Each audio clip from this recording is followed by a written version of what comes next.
눈 밑의 주름과 노화를 개선하는 하안검 성형술의 부작용에 대해서 오늘 알아보도록 하겠습니다.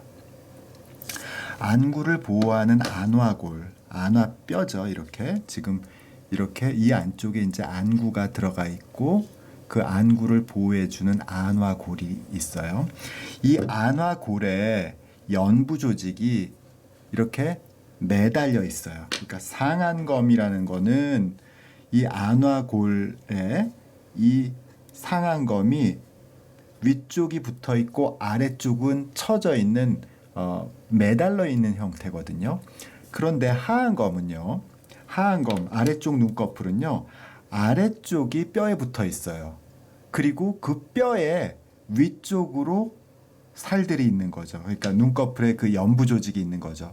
그러니까 상안검에 비해서 상당히 불안정한 관계에 있어요. 그러니까 상당히 좀 불안정하죠. 그러니까 이렇게 매달려 있는 게 안정적이고 이 위에 이렇게 살이 이렇게 올라가 있으면은 연부 조직이기 때문에 이게 항상 그 견고함이 보장되지 못한다는 거죠.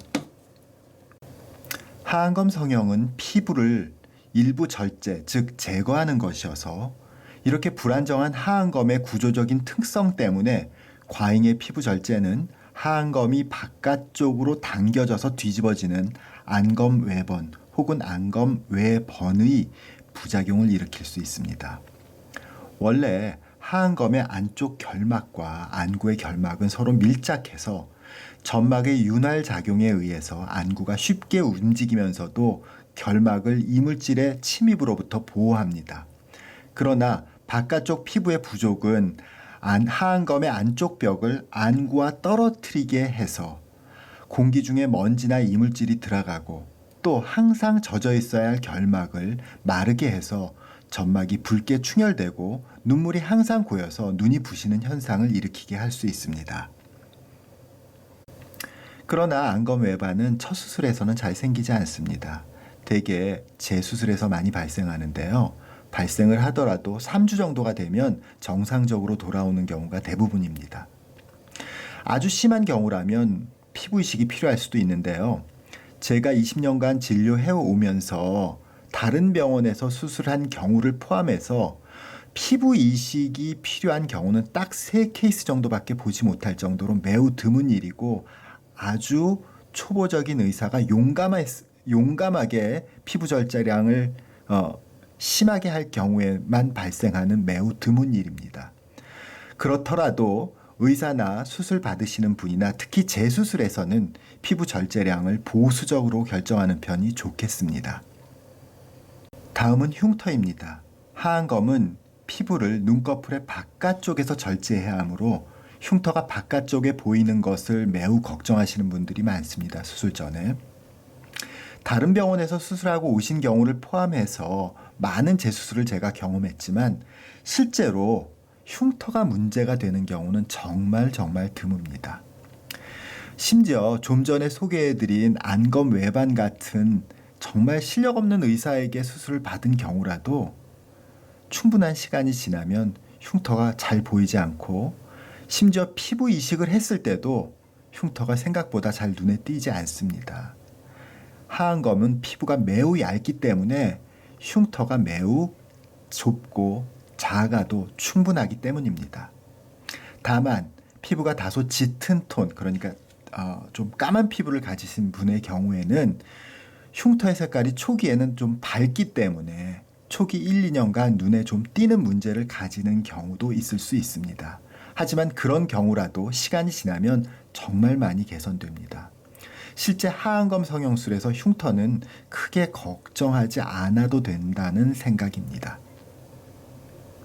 이렇게 수술한 지 한 달 정도 되어 있어서 약간의 굴곡이 나타나는 경우가 있을 수 있습니다. 하지만 시간이 흐르면 이것은 흉터 성숙 과정을 거치면서 거의 보이지 않게 됩니다. 아주 자세히 보시면은요. 이 하안검의 흉터가 정상적인 경우보다 훨씬 더 아래쪽에 내려왔어요. 이 수술은 참 잘못한 수술이죠. 너무 흉터가 아래쪽으로 내려왔어요. 그래서 아마 수술한 직후에는요, 이 흉터가 꽤 많이 보였을 거예요. 하지만 이렇게 확대된 경우라도요, 이렇게 확대해서 보더라도요, 시간이 지금 한 5년 이상 흘렀거든요. 이 경우 흉터 잘 찾기가 어려울 정도입니다. 다음은 실제로 가장 흔하고 조심해야 할 부작용으로 눈의 폭을 줄이는 반은 구축 현상입니다. 하안검의 절개선은요, 이렇게 눈꺼풀의 마진에 어느 정도의 간격을 두고 붙어 있어야 하고요. 특히 바깥쪽으로 진행되면서 점점 넓어져서 끝부분에서 외안각이나 눈의 끝부분이요, 외안각이나 상안검의 피부에 영향을 주어서는 안 됩니다. 이 외안각과 상안검의 피부와는 일정한 정도 떨어져야 되기 때문에 절개선이 바깥쪽으로 갈수록 살짝 넓어지는 이런 디자인을 만들어야 되거든요. 그런데 실수든지 어쨌든지 이렇게 뒤쪽으로 갈수록 눈꺼풀의 끝머리와 너무 가까이 붙고 외안각과 너무 많이 붙은 경우에는요, 외안각을 안쪽으로 당겨주기도 하고요. 이렇게 외안각을 안쪽으로 당겨주기도 하고요. 이 흉터의 구축, 반은의 구축 현상 때문에요. 또 윗눈꺼풀을 아래쪽으로 끌어내리는 현상이 생길 수가 있습니다. 그래서 여기 보시면은요, 이렇게 세로주름이 생기고 눈의 폭을 줄이는 현상들이 생기게 됩니다. 사진에서 보시면 이렇게 세로 방향의 주름이 생기고 상안검의 끝부분도 이렇게 내려온 모양입니다. 이런 구축 현상을 되돌리는 방법은 없습니다. 하지만 그 대안으로 뒷트임과 밑트임을 통해서 좁혀진 외안각을 넓히고 세로주름을 완화시켜 줄 수는 있습니다. 앞서와 마찬가지로 비슷한 재수술이 필요한 반은 구축의 예입니다. 외안각 당김 현상이 두드러지고 위쪽 눈꺼풀이 아래로 당겨져 있습니다. 그러나 이렇게 잘된 수술이 아님에도 불구하고 좀 잘못된 수술이죠. 그럼에도 불구하고 흉터나 안검 외반 현상은 크게 문제되지 않습니다. 하안검 성형은 걱정하시는 것처럼 눈이 뒤집어지는 안검 외반, 또 심한 흉터, 이런 경우는 거의 없어서 크게 걱정하지 않으셔도 됩니다.